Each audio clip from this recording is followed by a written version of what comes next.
किसी ने बड़े कमाल की बात कही है कि कितना अकेला हो चुका है आज का इंसान कि कई बार अपने ही घर में अपनों को ढूंढने लगता है।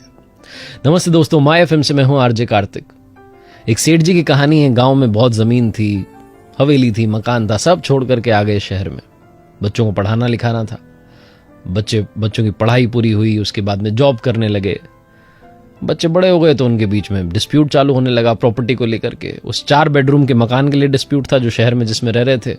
गांव की जमीन को लेकर के विवाद था। आए दिन झगड़े हो रहे थे और एक शाम में तो हद हो गई। दोनों भाई हाथापाई पर उतर आए, मरने मारने पर उतारू हो गए।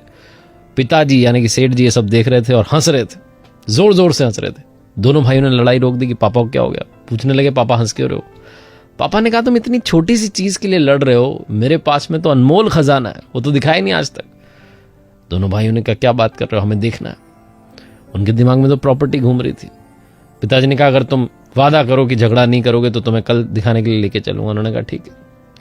अगली सुबह यात्रा के लिए तैयार थे, बस से जाना था। बस में अंदर चढ़े तो जाकर के देखते हैं कि 3 लोग जाने वाले थे, सीट अंदर 2 ही थी। तो पापा को तो मिलनी थी सीट। पापा के पास वाली सीट पर दोनों भाई एडजस्ट करते जा रहे थे। एक भाई बैठ जाता, दूसरा खड़ा हो जाता, फिर बैठ जाता, खड़ा हो जाता। 8-10 घंटे की यात्रा थी। यात्रा पूरी करके गांव में पहुंचे तो गांव वालों से मिलते हुए हाय हेलो नमस्कार करते हुए पिताजी आगे जा रहे थे।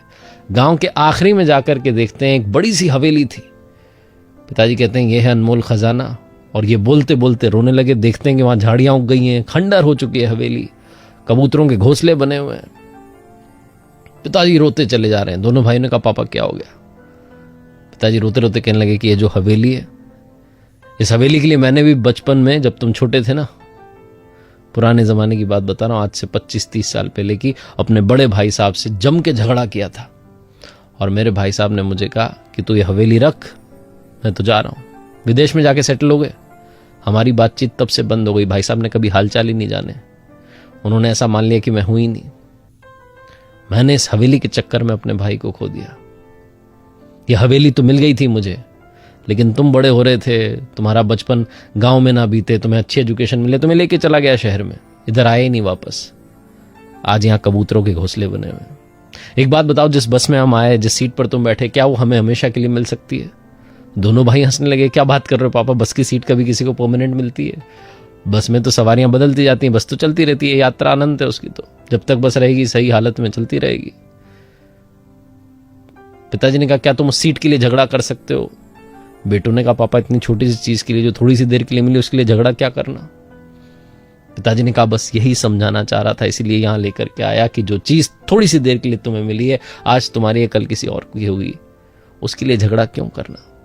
और एक बात याद रखो, जिस तरीके से बस में तुमने तालमेल बैठाया, एक मेरे पास में बैठ रहा था, दूसरा खड़ा हो रहा था, फिर बैठ रहा था, खड़ा हो रहा था, ऐसा ही तालमेल बैठा के चलोगे, लाइफ ब्यूटीफुल हो जाएगी, सुंदर हो जाएगी। और अगर झगड़ा करते रहोगे तो मेरा हाल देख लो। हवेली तो मिल गई थी जो आज खंडर हो चुकी है, लेकिन भाई से मेरा रिश्ता टूट गया। बड़ी बड़ी हवेलियां खंडर हो जाती हैं अगर उनमें रहने वालों में प्रेम ना बचे, प्यार ना बचे। मकान चाहे छोटा हो, प्यार बना रहना चाहिए। छोटी सी कहानी जो बताती है कि मटेरियलिस्टिक दुनिया के पीछे हम दौड़ रहे हैं, उस अंधी दौड़ में भाग रहे हैं जहां आगे जाकर के अंधेरा है। अगर आप उजाला चाहते हैं, सुकून चाहते हैं, तो इमोशनल पर्सपेक्टिव पर ध्यान देना शुरू कीजिए, भावनाओं की कद्र करना शुरू कीजिए। माय एफएम से मैं आरजे कार्तिक एक बार फिर से आपको कहना चाहता हूं, ऊपर वाले के आशीर्वाद, अपनी मेहनत और अपनों के प्यार के साथ कर दिखाओ कुछ ऐसा कि दुनिया करना चाहे आपके जैसा। देखते रहिए हर सोमवार सुबह 9:30 बजे मेरे साथ एक नई कहानी, और हर शुक्रवार सुबह 9:30 बजे लर्निंग सीरीज का एक नया वीडियो। अगर आप कुछ अच्छा सुन रहे हैं तो माय एफएम सुन रहे हैं, चलो अच्छा सुनते हैं।